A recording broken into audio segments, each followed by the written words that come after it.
यह स्त्री 18,000 वर्षों से भी पुरानी है। जब भी उसका जीवन समाप्ति की ओर बढ़ता, वह स्वयं को एक खास प्रकार के द्रव में डुबो देती। उस द्रव से बाहर आने पर उसकी लटकती त्वचा पुनः कोमल और लोचयुक्त हो उठती। उसके रुखे और पीले बाल घने, काले और लुभावने हो जाते। वह व्यक्ति फिर 20 वर्ष का नजर आने लगता। इस अनोखे द्रव को अमृत कहते हैं। यह मनुष्य की काया में उम्रदराज कोशिकाओं को सोख लेता है और लोग फिर जवान हो जाते हैं। लेकिन यह अमृत नितांत अद्वितीय है और यह पृथ्वी से कई प्रकाश वर्ष दूर एक ग्रह पर पाया जाता है। साइक्स परिवार इसका नियंत्रण रखता है। साइक्स परिवार की यही स्थिति उनके अमृत पर अधिकार के कारण है।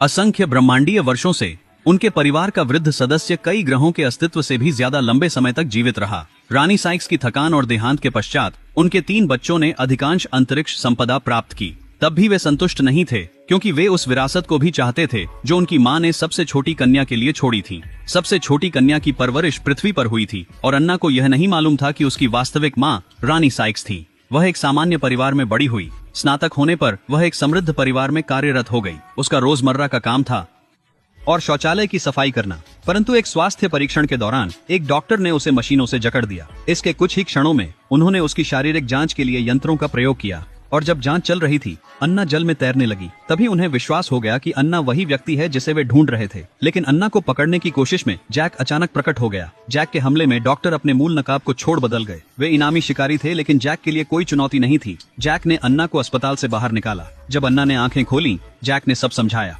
साइक्स परिवार के सबसे बड़े बेटे ने अन्ना की हत्या का आदेश दिया था और जैक को साइक्स परिवार के तीसरे बेटे ने भेजा था। लेकिन जैक के बोलने से पहले अन्य इनामी शिकारी उनका निशान ढूंढ लिए। इसीलिए जैक को अन्ना को लेकर फिर से भागना पड़ा। जल्द ही वे एक खेत में पहुंचे। वहां केविन नामक एक रिटायर्ड शेरिफ रहता था, जो इस समय एकांत में था।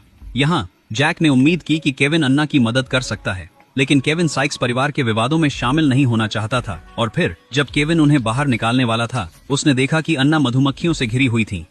यह दृश्य देखने के बाद वह जल्दी से अन्ना के सामने घुटनों पर बैठ गया।